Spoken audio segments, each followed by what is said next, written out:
Dober dan, lepo pozdravljeni. Sem Darja Cilan, profesorica biologije in predmeta študij okolja iz Gimnazije Jožeta Plečnika. Danes bi vam rada predstavila naše delo na šoli, ki je povezano z okoljskimi zelenimi temami. Osrednja tema je pa seveda naš šolski urbani vrt, ki ga vidite tudi zadaj za mano. Najprej, da se vam na kratko predstavim, torej že več kot 30 let učim na tej šoli. Rada z veseljem delam z mladimi in vsa leta poučujem tako, da iščem tudi možnosti učenja v naravi oziroma izkustvenega učenja, s katerim mislim, da dijaki največ pridobijo za svojo nadaljnjo življenjsko pot. Naša edina težava, ki je včasih prednost, je seveda lokacija šole, ki je v samem središču mesta in brez vsake zelene površine okoli šole. No, imamo pa srečo, da je park Tivoli in Rožnik, da so dovolj blizu, imamo tudi nekaj voda v Ljubljani, tako da raziskujemo tudi na teh področjih. Sedaj pa poglejmo skupaj mojo predstavitev.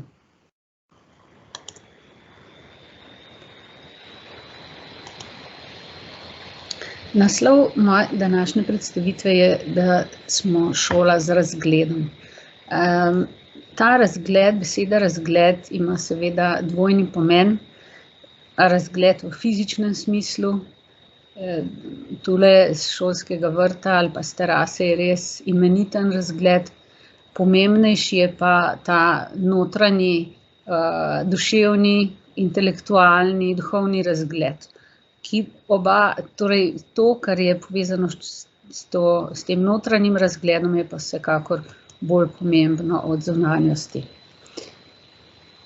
Naša šola je poimenovana po arhitektu Jožetu Plečniku, za katerega večina morda tudi ne ve, da je svoja dela pripravljal zelo skrbno, danes bi rekli trajnostno gledano, da je uporabljal že odvržene materiale, odpadne materiale, tisto, kar se nekje pač ni porabilo, je vključil v svoje naslednje projekte, tako da je na nek način en tak pionir v arhitekturi na naših tleh seveda.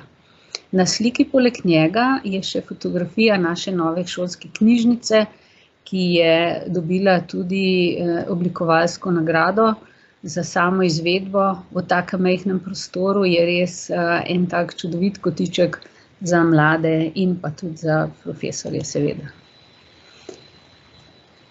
Tema današnje predstavitve je seveda občutljivost na okolje.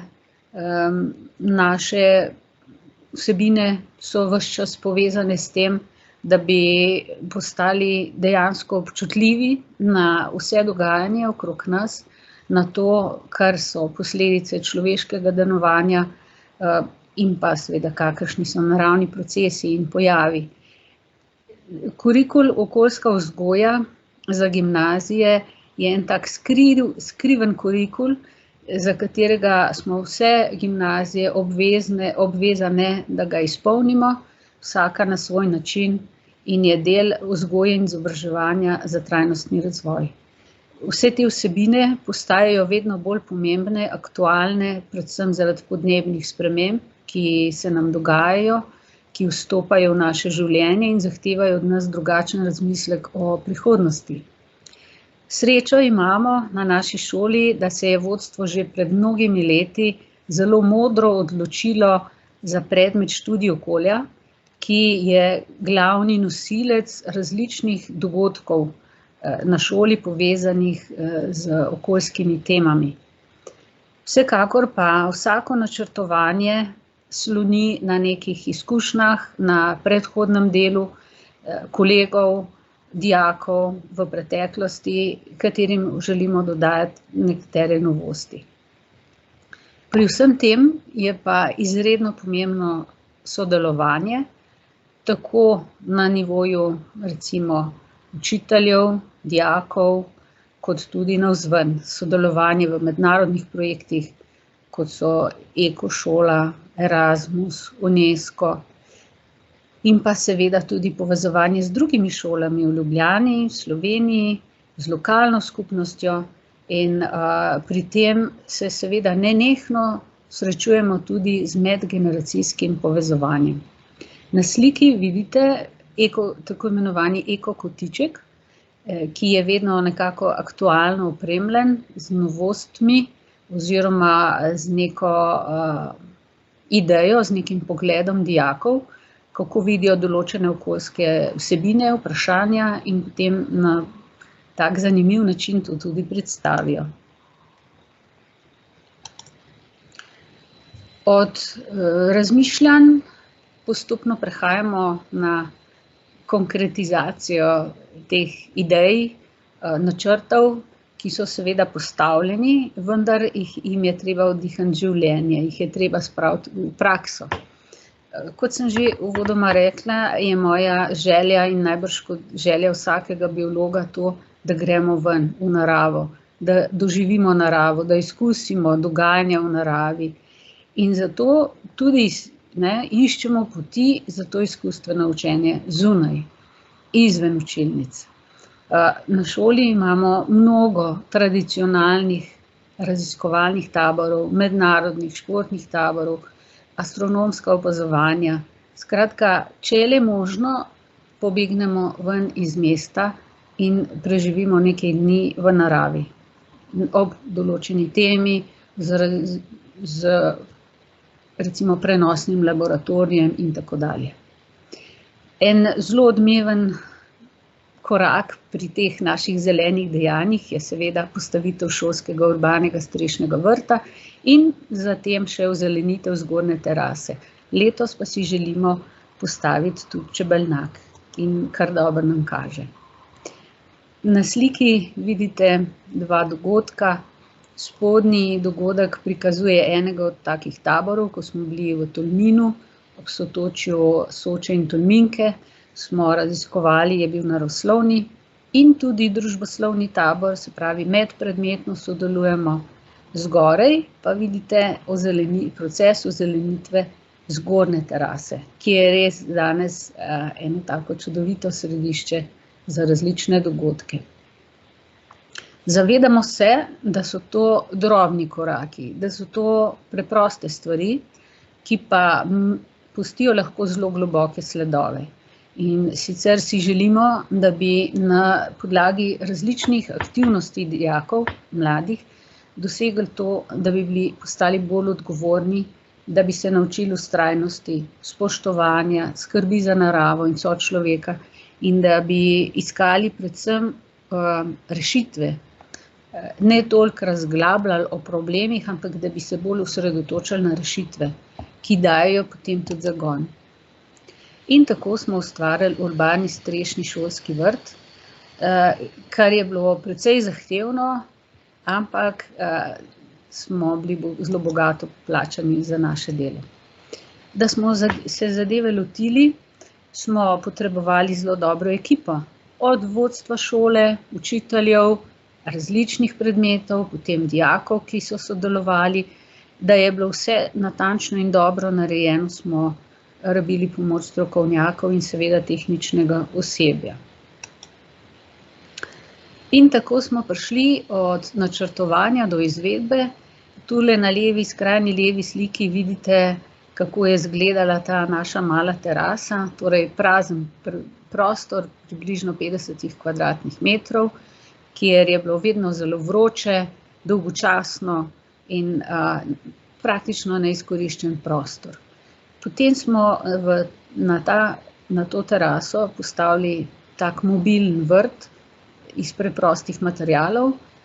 Na vseh točkah ustvarjanja vrta pa so seveda sodelovali dijaki.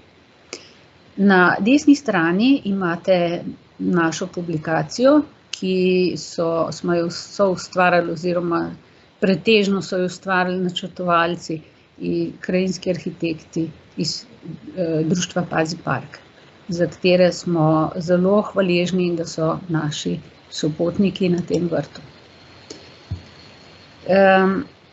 Tule so slike in podatki iz publikacije, ki smo jo potem tudi skupaj pripravili, skupaj z društvom Pazi park, kjer je nekaj podatkov, ki pričajo o tem, da je dejansko šlo to za eno zelo celostno zgodbo, kjer smo skupaj stopili tako recimo ustvarjalci vrta, kot donatorji in seveda kot glavni akterji pa dijaki.